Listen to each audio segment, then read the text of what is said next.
That happened just as I flipped my switch on, too. So. Oh, it was me. Okay. I'll take it. Don't worry.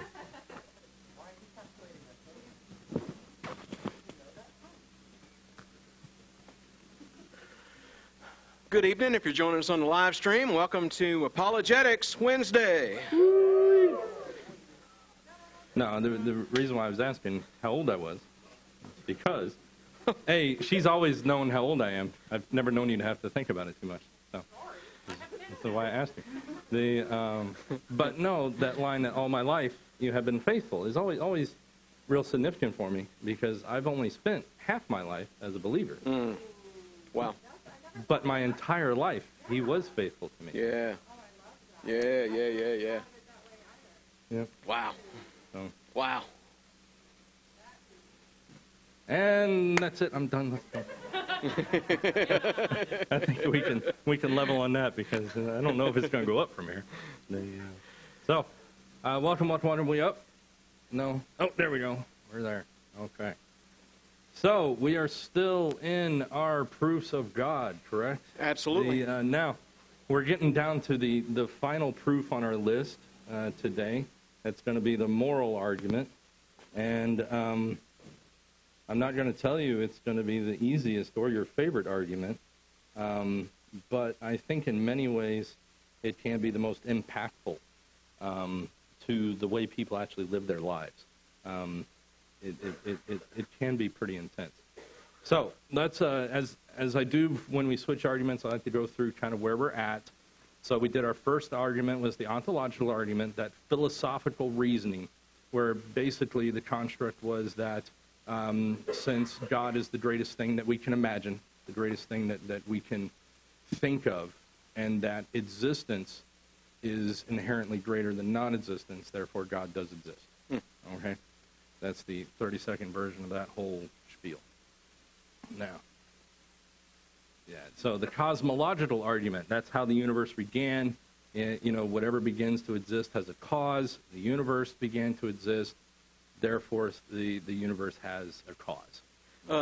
On that topic, if you go to my Facebook page, just 2 or 3 days ago, there was a girl that posted a fantastic little short video that expresses that argument really, really, really well. Good.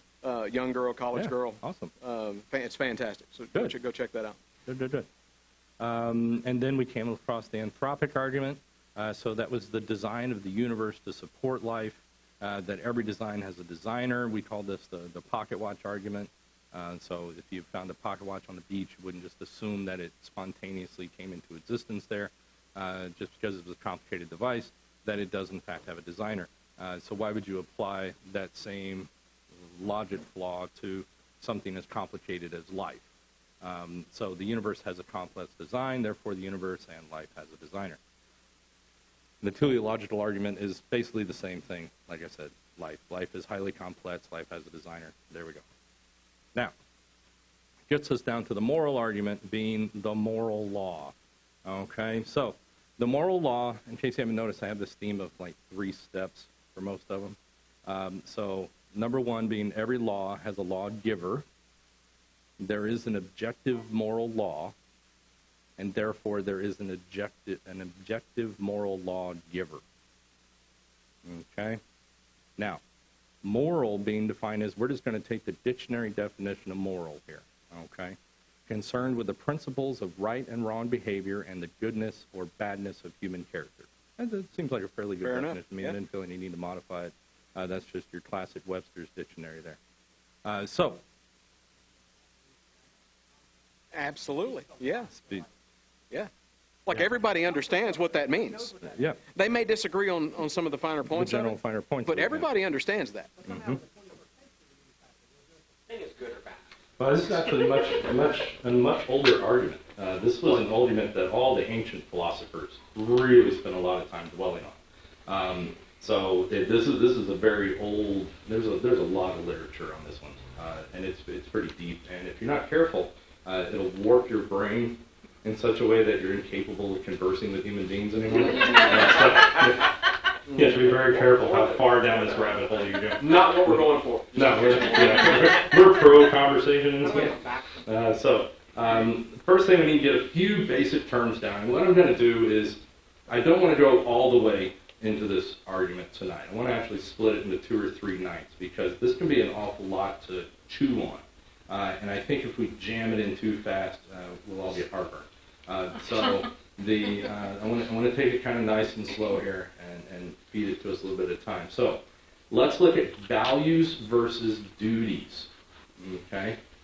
Values have to do with whether something is good or bad. Okay? Duties have to do with whether something is right or wrong. Okay? Now, a lot of times these words will get used interchangeably. Okay? But at their core, there is a true difference between good and bad and right and wrong. Okay? And we're going to talk a little bit about that. Actually, we're going to talk quite a bit about that. So good does not always equal right. Okay? Duty has to do with moral obligations. That's what you should do or not do. Okay? It's an obligation or a prohibition. Thus, it would be good to become a doctor and help people, right? That would be a good thing to do. However, you are not morally obligated to do that, right? Does that make sense? Mm-hmm. So the same thing, it might be good to be a farmer and make food for people, but you're not morally obligated to do that. It is not an obligation to become a farmer, all right? Because there's a lot of things that are good, and you can't be obligated to do all good things, right? Right, okay. For instance, it is good, I like little simple ideas. So it is good to brush your teeth and maintain your oral hygiene, but you're certainly not under any direct moral obligation to do so, right? Okay. Now, wouldn't this be a wonderful argument where the 5-year-old, okay, Mom, I am not under any moral obligation to do this. The argument is disobeying the parents. Exactly. This is where it gets interesting. And that's part of the interesting thing about the moral argument. The moral argument is not something that is easily put in a jar and conceptualized, like all the other arguments we've really dealt with up to this point. This one has a lot of depth and nuance. Moral construct has a lot of depth and nuance to it. And that's one of the reasons why it can be complicated. Because, even that statement, there's gray area. God says take care of your body. If we don't take care of our teeth, so is it a moral... Is it a moral obligation? Come up in my house recently. They went to the dentist today, people. It's not about the teeth. The general concept. So it is good that you shower, but you're under an obligation to shower. Okay? Unless maybe you're a surgeon. Or married. Or depends on how much you're being around you.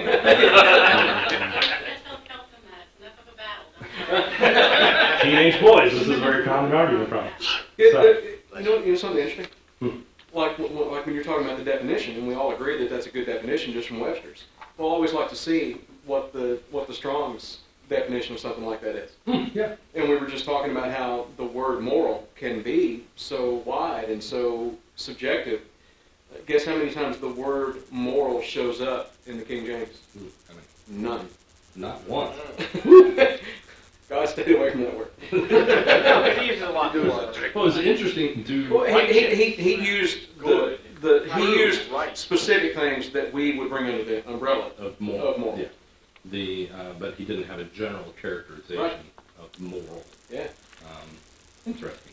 Can you look up and see if the Hebrews have a word for moral? I'm sure they have like 47. So, another set of terms we got to boil down to is conditional versus unconditional. So, unconditional good and bad does exist. It is unconditionally good to be a kind-hearted, generous, and loving person. Right? Can we all agree to that? Okay. It is unconditionally bad to physically torture and maim a small child. Okay. Intentionally tortured and maiming a 2-year-old. Let's put it that way. There's no moral argument that gets you to that. That gets you to that point, being acceptable. Exactly. So that would be an unconditional statement. Now, a conditional good and bad exists as well. It is good to give your child candy as a reward for a job well done. Okay? Unless they're a diabetic and it will send them to the hospital. Right? Okay, so you see how there's a conditionality there too. Okay, it is bad to tackle a stranger in the park, unless they had just knocked an old lady upside the head and stolen her purse, right? So there's a conditional nature to that good and bad. That is very important. Conditional always has an unless. This is a but position, okay?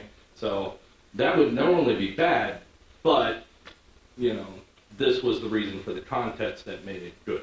That whole ends justifying the means kind of a thing? Well, it's not.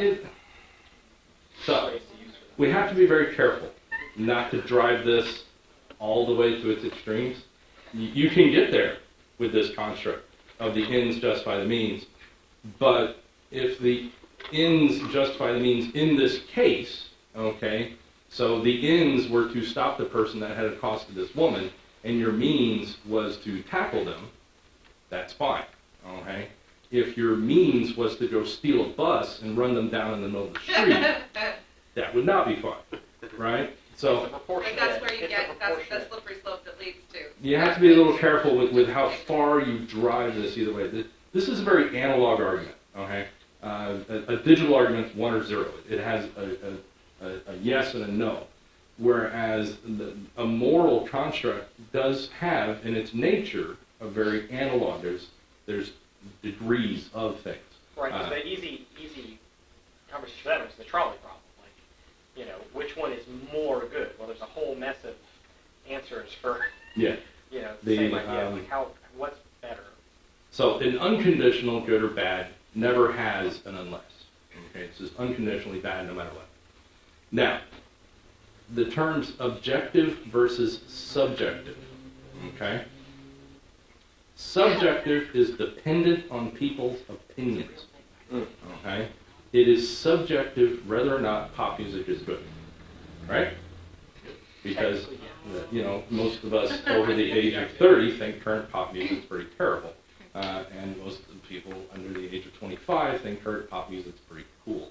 Okay? What's interesting is the generational repetition of this problem is over and over. Really incredible. See, I wonder if they had the same problem back during like Bach and Mozart. I guarantee there's some phenomenal quotes. Really There's phenomenal quotes even from like the Greeks, like 3,000 years ago, saying, "Alas, harp is the bad." no, like literally, like, "Alas, the youth are feckless and have no taste and can't be saved." Like This Beethoven is a useless time. It's hilarious. Because you got to know there were snobs that thought Beethoven was stupid. Stupid trend. Obviously, this dude's deaf. He can't hear what he's doing.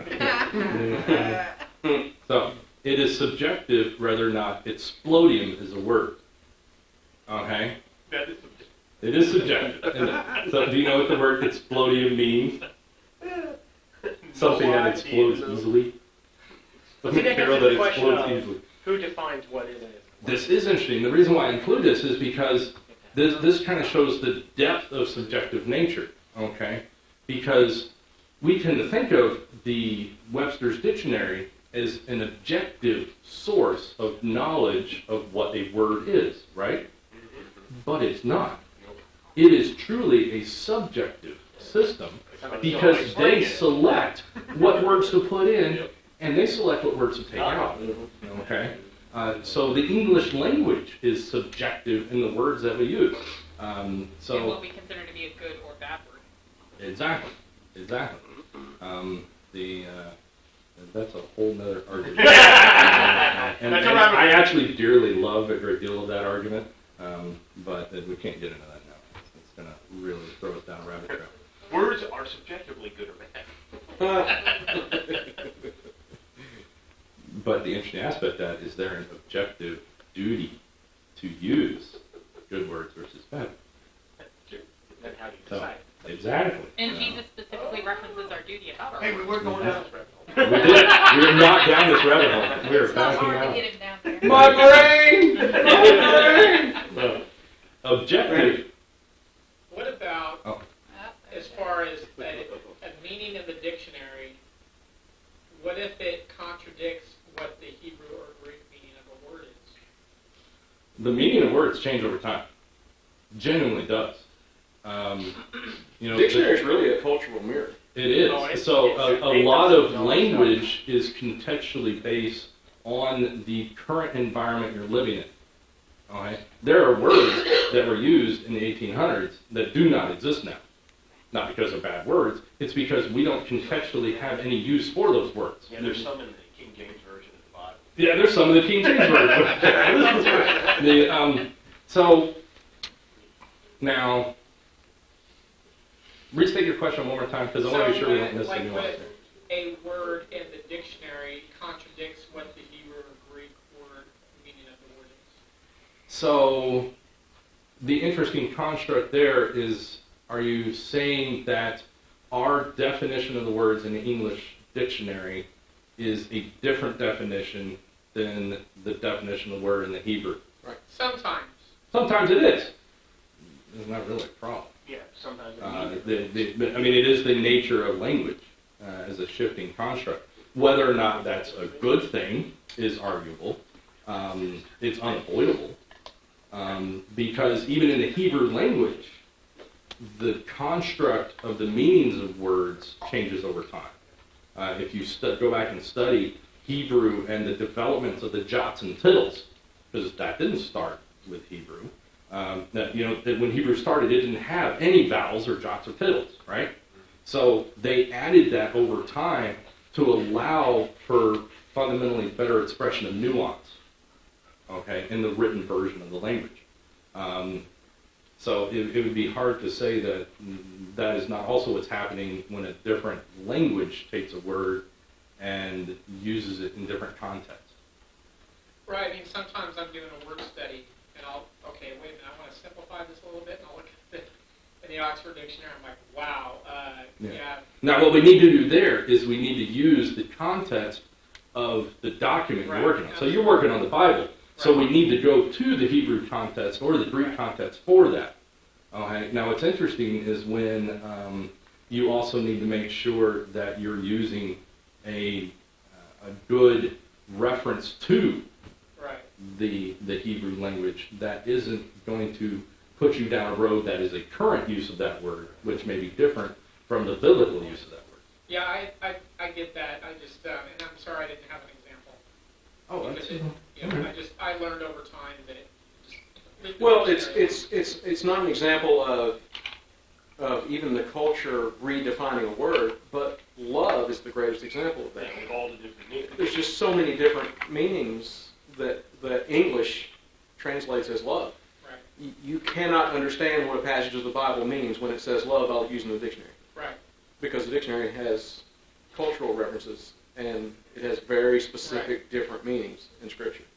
You know, that's why it's so important to learn how to use the free tools that are available online. Yeah. If you really need to know about something, you're doing a study on your own, or there's a specific topic that you really are struggling with or curious about, you need to learn how to use Blue Letter Bible or one of those programs because it's so easy. I mean, you can instantly go in and get what the original word means, and then go, use because it's going to reference back to the King James when it's doing word studies. Okay, Yeah. So that goes back to the text that we like, that we feel are more legitimate, that gets us closer to the original than the other text, the Alexandrian text.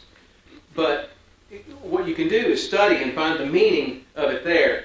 And then, if you want to go to the other versions, the NIV, all the modern versions, and see how they word it, well, maybe they did word it in a way that's a little easier for people around you, people you're teaching, people you're trying to share with, maybe for you to understand.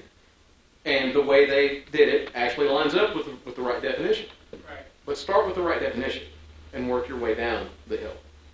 I guess it would depend on the audience too, but I guess I was thinking more of subjective versus objective, where I have the real meaning in the word study, and then I have a...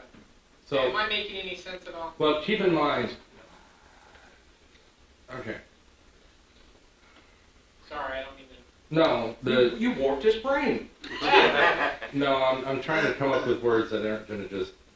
Well, some of the problems... Turn it and, into I money. mean, when you're studying, sometimes, and the Bible will tell you this, that in this context, they meant this. Even though the word's the same here, it meant something different. Exactly. Yeah. There'll be differential context definition. Now, Hebrew is a lot less sensitive to context because they have multiple words for love. Okay, it's a lot less susceptible to context. Whereas English is very much a context-based language. Okay, it is solely context-based. Which makes it so slow. English is not genuinely a great language for written conversation. It is amazing language for verbal conversation. And that's one of the reasons why English is so dominant, is because we spent most of our lives talking to each other. Okay? And English is incredibly good at that because you can use very few words and express many different things that all people that understand the language basically understand. Right? Also because when you're voicing stuff, you have inflections, you have emotion Exactly. behind it, you have And things English that is very explain the word dependent. that you're using, where you can't do that when you write. Talk to an That's actor why about text the is always interpretation really of a script. Exactly. No, that's a great point. That's why having important conversations through text messages is a bad idea. Yes. Absolutely. Sarcasm doesn't work out well over text. I've tried sarcasm. It's like, so morally, sarcasm. Emoticons. Look at you trying to rein this back in. Good job, man. I like philosophy. So, objective is independent of people's opinions. All human beings need to respire in order not to expire. Okay? Right? What is that? We all need to agree breathe with that? so we don't You die. might have to explain We that. all have to breathe so we My don't brain die. explosion. Okay. Yes. Explodion. But breathe and die don't rhyme, so it's not any fun. You gotta respire not to expire. This was a very common phrase, actually, in animal testing lab. Because when you're dealing with animals that you're getting sick and stuff, sometimes you have to increase their level of oxygen and stuff so they don't just die from a lack of oxygen in their environment. Well, yeah, we all because know when that. they're sick, they have to. Of course. Anyways, moving on. I'm with you, Mike. The sun has a hotter temperature than the Earth. In certain Okay. cases. Yeah. In certain cases. Yeah, absolutely. The general nature of the Earth. You will There are argue hotter that. temperatures on the Earth than the sun in very specific locations. Seriously. Okay. I'll let you run this rabbit hole where. It's fine. Just What? keep going. I'm just. But it's a dry heat, so. You kind of live in it. We can Unlike on generate. the sun. That's a different temperature sticker. is hotter We than- can generate temperatures hotter than the Yeah. sun, but the general nature of the Earth Yeah, is no, that I it know. is I lower in was temperature than the just- sun. Okay. And see how You have objective thing. See what he did was he tried to make an objective point subjective in that, and that's what happens. Right. Okay. And when you're having an argument with people, especially the atheists, things like that, they will steal objective. Okay. This was actually where That's what we're it's talking about, yeah. So they will steal objective and they will tweak it into subjective, Yeah. but they will still call it objective. Like it's my truth. Exactly. Okay, which makes it subjective. Very important difference there. You always have to pay attention to that in the argument. Okay. What I'm actually trying to do in this whole teaching stuff, and I'm hoping it's worked to some degree, is not necessarily give you like a checklist of things to go through and think about and do stuff. It's more of a way of actually thinking. Okay, and I want you to start taking the words that people speak to you and actually listen to them and understand what they're doing in the context that they're speaking in, and interpret that in your knowledge of the truth so that you can help correct their error and lead them to God. And that is straight out of Ephesians 4. We have to grow up into the head. Mm-hmm. So we have to mature so that we are not tossed to and fro by changing doctrines, Exactly. whether it's on purpose or just by sloppy study. We've got to find the truth. Yep. The objective biblical truth. Put your flag in that and hold on to it and then pull other people in. That's what you got to do.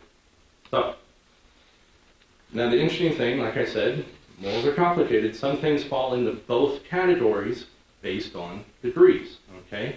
So the definitions of skinny and fat people are subjective, right? They really are. Especially since I am now morbidly obese, according to my doctor. Me too. In ways that are totally inconceivable. But yeah, the Write that guy's name down because I ain't going there. however, the interesting aspect of that, but okay, an adult weighing 12 pounds is objectively too skinny, right? Yep. And an adult weighing 1,200 pounds is objectively too fat, right? So it's a question of scale in the subjective versus the objective nature of that statement, right? There is a point that it is. There's a point. It's objective. Okay. You are definitely. You hit the point. There's no subjective in this. This is why I like, in teaching Scripture, I like to give, for difficult topics, things that are that are things where people perceive a big gray area, or there's a lot of confusion about it. I really like to find the farce on both ends of the spectrum. The extreme. The extreme, to really get people honed in on the idea, okay, this is the concept of what is wrong. This is the concept, the absolute concept of what is absolutely right.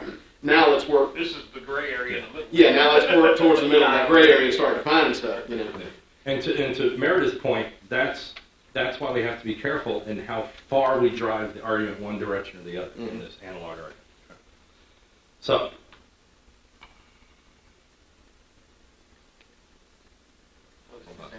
I did. I think I pushed the wrong button. No, same thing. I forgot it was the second page of the same argument. So, objective is independent of people's opinions, okay? So objective always holds true regardless of any scale of opinion, okay? This is very important. To say that the Holocaust was objectively wrong is to say that it was wrong regardless of whether or not the Nazis were carried it out, thought it was right. Okay? And it is still wrong if Germany wins World War II and exterminates everybody that disagrees with them, such that everybody left on the planet believes that the Holocaust was right. It was still objectively wrong. Doesn't come from the people on Earth. Exactly. Okay?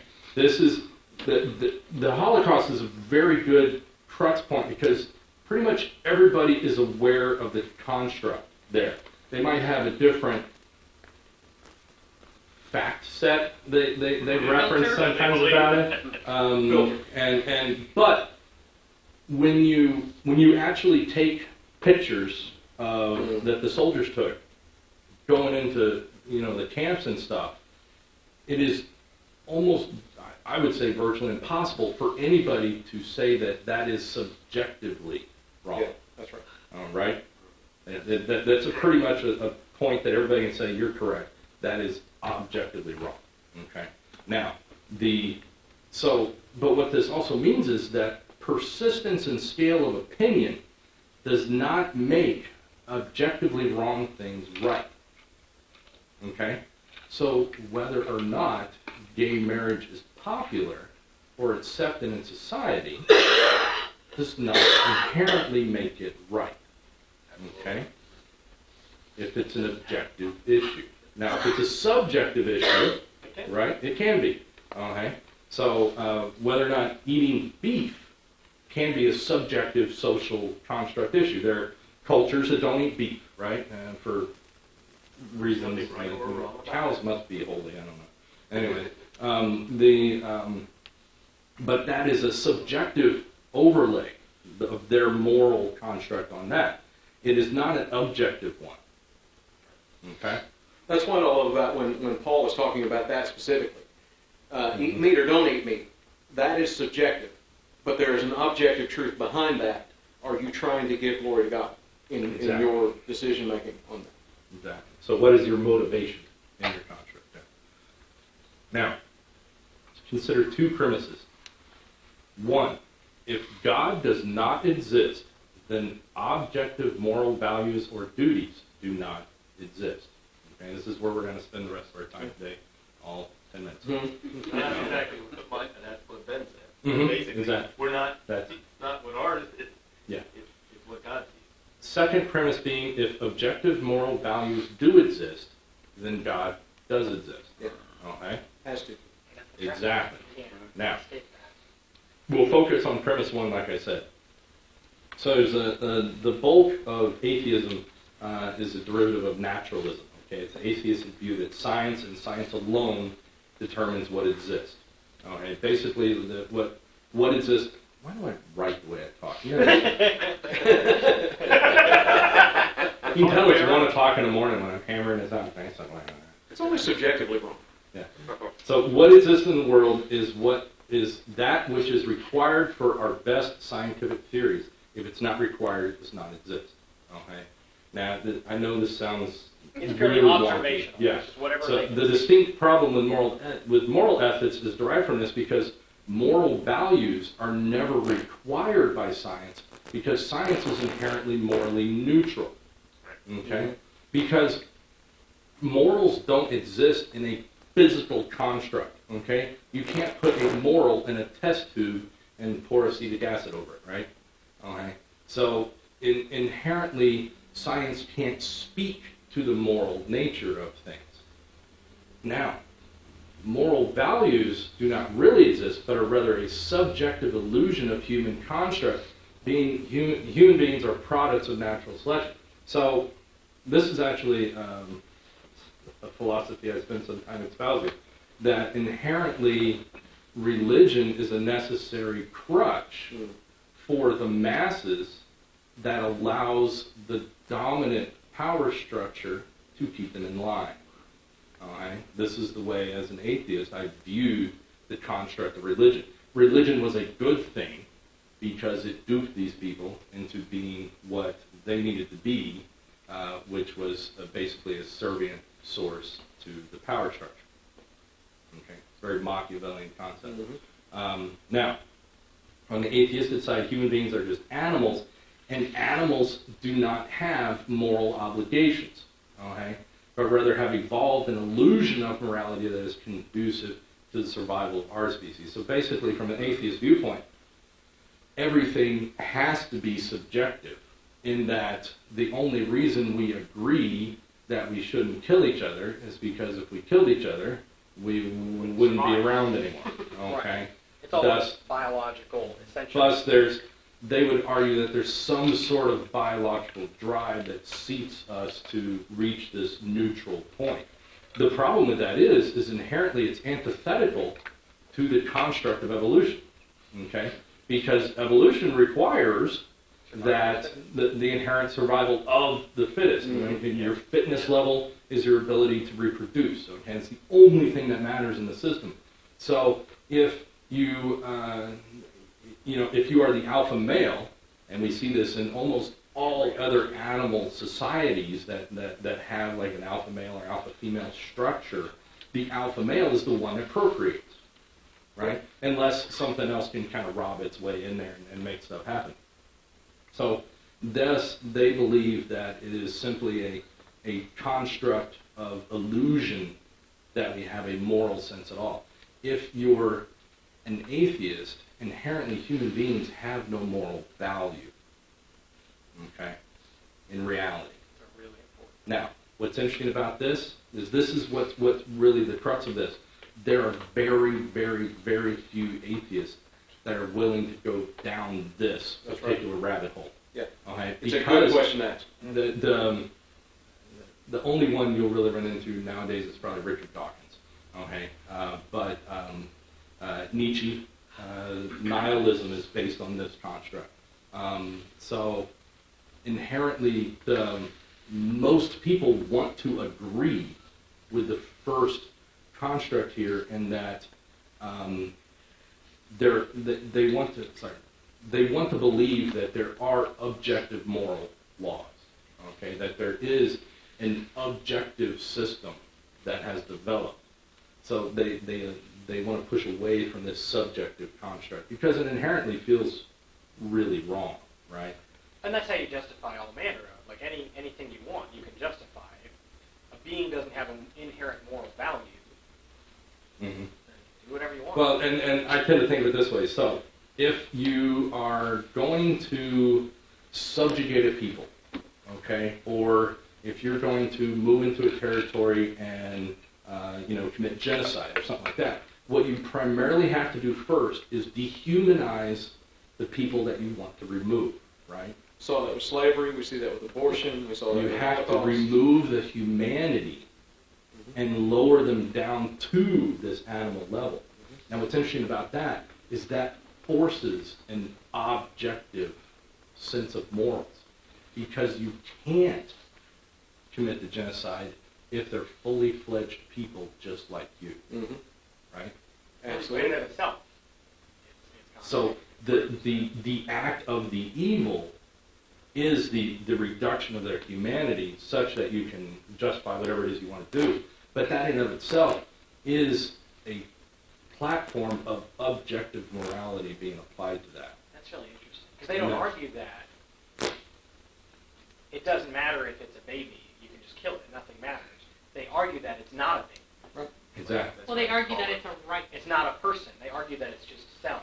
Mm-hmm. Right. If life mattered, you can't make that like that's really fascinating. If they were consistent in their moral position, it wouldn't be their it's a horrible dichotomy. Isn't that why they call it a fetus? Yeah, absolutely. Yeah. I was going to say, like, I was actually talking to our neighbor about it today, about how, the right to your body, about abortion, but yet if a pregnant woman was murdered, the murderer gets a double homicide. And this is actually Which interesting. contradicts. Can't have both. It's a Because murder is Like- objectively wrong. But it's not necessarily. Like, in war, is murder objectively wrong? So what? That's Isn't the that term. scale, The term murder actually. Yeah, different Yeah, terms. okay, right. Yeah. So what? So Murder killing is someone not- is not objectively Correct. wrong. Murder is. Okay, Yeah. I'm a different. Different term. Killing Well, is But that's why killing they is say conditional. that the baby is That. not human because it would be murder. That's an arguable point. It really is. It is an arguable point because if you take our Ten Commandments as a moral obligation, then the construct of killing people becomes it's a moral problem. So then why does God have the Israelites kill? That's different. armies And here's on why. these armies? I'm just, Here's- I mean, no, this is interesting. So the argument here is the Abraham's asked to kill his son, right? Yeah. Okay, so here's the interesting dichotomy here. If Abraham had chosen of his own will to take his son up to the mountain and kill him, that would have been against his moral obligation. Okay? However, God has the ability to modify independently the moral commandments that he makes. So if God tells you to do that, okay, then your moral obligation is to do what God told you. Because God's what gave you the moral obligation in the first place. So it's a difficult thing to get to, and this is what happens here. To be able to have this argument requires an inherent honesty, a willingness to have an honest conversation, okay, that doesn't involve yelling and screaming at the end, okay, which if you're not really intensely on that conversational level with the individual you're going to, this is not an argument to get into very well. Okay, you plant a few seeds and then you move on, because this will lead to yelling and screaming and fistfights. Okay, because what happens is you will bump into objective moral things that they have turned into a subjective situation. Okay, regardless of whether or not it was subjective.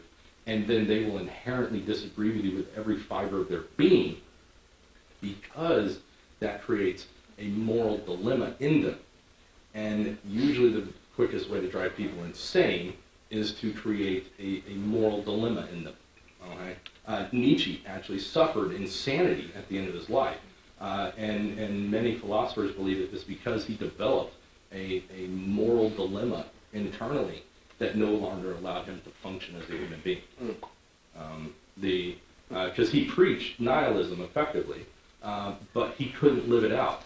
There's a story towards the end of his life. He was in a town in Italy, and this guy was just beating his horse mercifully. So this guy that is a pure, hardened poster child for nihilism, jumps and hugs the throat of the horse, trying to guard him from the man that is beating him, and just crying his eyes out about this horror that is happening in front of him, because he can't help the objective moral core that he has. That's kind of beautiful in a way, that even this guy that spent his whole life trying to convince himself can't deny that impulse of just pure good. Great proof of a creator who defines morality. Yeah. In a way. So let's move along. Outside of the desire of people. No matter what he thought, Yeah. he knew That's it. he His subconscious saw the wrong knew. thing. Because it was the implanted word. That's what Romans says. Exactly. Right? We're getting there. Dude. Well, yeah, Since we were going down the road.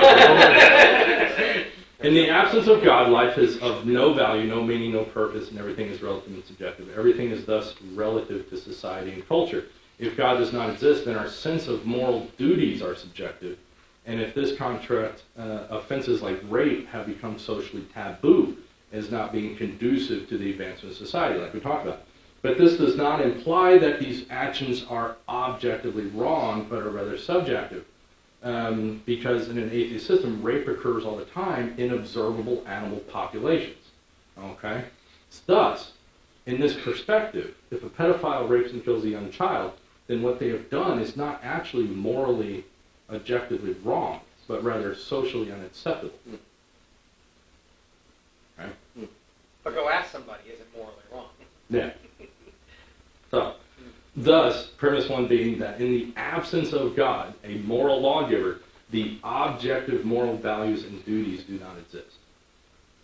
Okay? Now, we are not saying that atheists are inherently incapable of being moral beings. Okay? In fact, we're actually saying quite a bit different. We all know that people, while they do not know God as their moral authority, we all know people that are basically effectively good people. Now, we know they're not going to go to heaven and stuff like that. Mm-hmm. But from a moral viewpoint, they're good people, right? We can agree to that? So, atheists can be kind and generous and loving people. Mm-hmm. And this leads into premise 2. If objective moral values do exist, then God does exist. Okay, we'll talk about that more next time. But ponder the application of Romans 2:14 through 15 here. For when Gentiles who do not have the law by nature do the things in the law, these, although not having the law, are a law to themselves, who show the work of the law written in their hearts, and their conscience also bearing witness, and between themselves their thoughts accusing or else excusing them. Whether they want to or not. Whether they want to or not. Here's the important reality of this. Okay, remember that hold on, let's not do that. Yeah. So basically, our initial construct here, our version 1, is that without God, you cannot have objective moral duties, okay, and things like that. So the issue there is not that if the atheist is capable of being moral and objectively moral, it doesn't matter whether or not they believe in God, right? The inherent belief in God is independent of this construct, okay? Because it doesn't say that your belief in God makes whether or not moral laws are objective, okay? It says that God does exist. God exists, okay? And that is a very important point. That is why Romans 2:14 proves this out, okay? Because it is written in them. It is part of the core of their humanity, their human being nature, okay? Because God has put it there. Whether or not they know God has put it there and they understand that and have a relationship with Him is independent of whether or not it's there, right? They know. Mm-hmm. Exactly. Yep. So, ponder over this, and then we're going to go. Is anybody know, what is this, the Euthyphro dilemma? Yeah, the Euthyphro dilemma? You ever heard of that? Okay, so there's 2 points in the Euthyphro dilemma. Okay, and this is kind of your homework. So I want you to think about that Romans 2:14 through 15, and I want you to think of ponder over these for the next 3 weeks. Is something good because God wills it, or does God will it because it is good? All right, I want you to think over that. I don't want to say anything about it. All right, and we'll move on. One word answer for me. Yes. Well, Here's our secret God video. and good. Throughout the Bible, it says goodness comes from God. Yeah. So ponder, think about it on when you're going to bed at night, and we'll go over that. So you don't want anybody to sleep for 3 Are Are you Calvinist or Arminian? Thanks, Yeah. Mike. Appreciate it. But is something good because God wills it, or does God will it because it is good? Yeah. Okay? Yeah. Those are important things. Absolutely.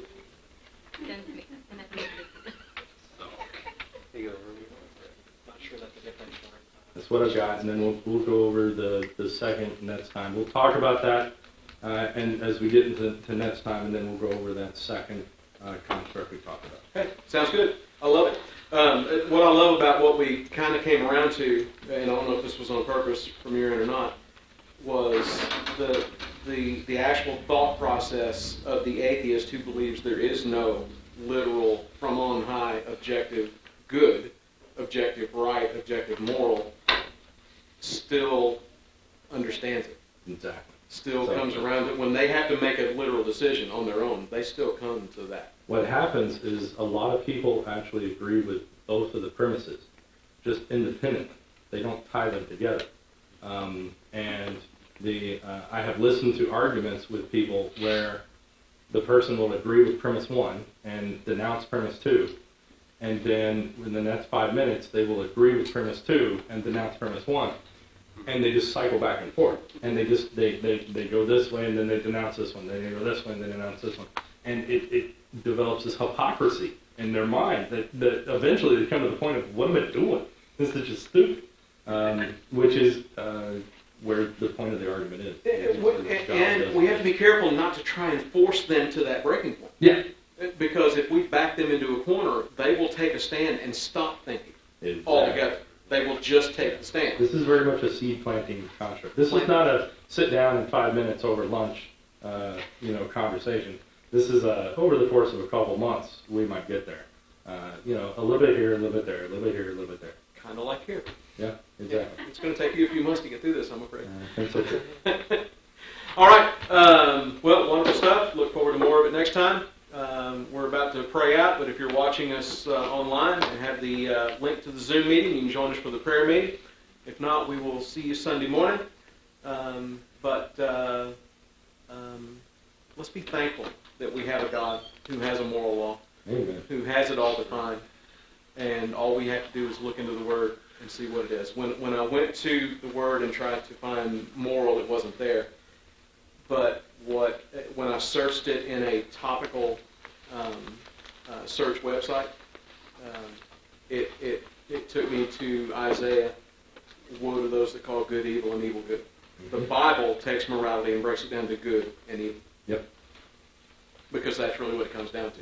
It doesn't allow you a nebulous word moral that might be subjective. It's good and evil. It makes you make a choice. You may not agree that one is good or one is evil, but it forces you to separate them and make a choice. Yep.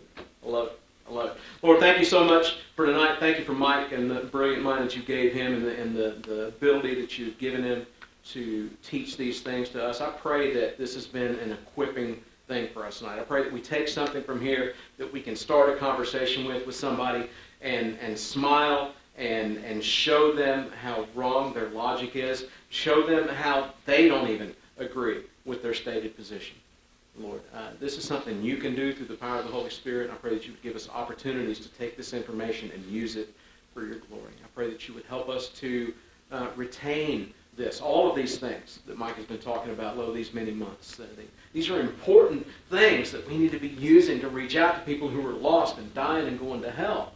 And we can't change anybody's mind. We don't want to convince anybody of the truth of you. We just want to share information. And then by the power of the Holy Spirit, you have to reveal that truth to them, to resonate with them. But how will they hear if nobody tells them? And so that's what you called us to do, is to be your mouthpiece. I pray that we would do that. I pray that we would have your heart and your mind on the subject. I pray that you would continue to equip us to do that. We love you and praise you. Thank you. In Jesus' name, God's people said, Amen. Amen. Love you all. Love God, love everybody else. There you go. This is something you can do through the power of the Holy Spirit.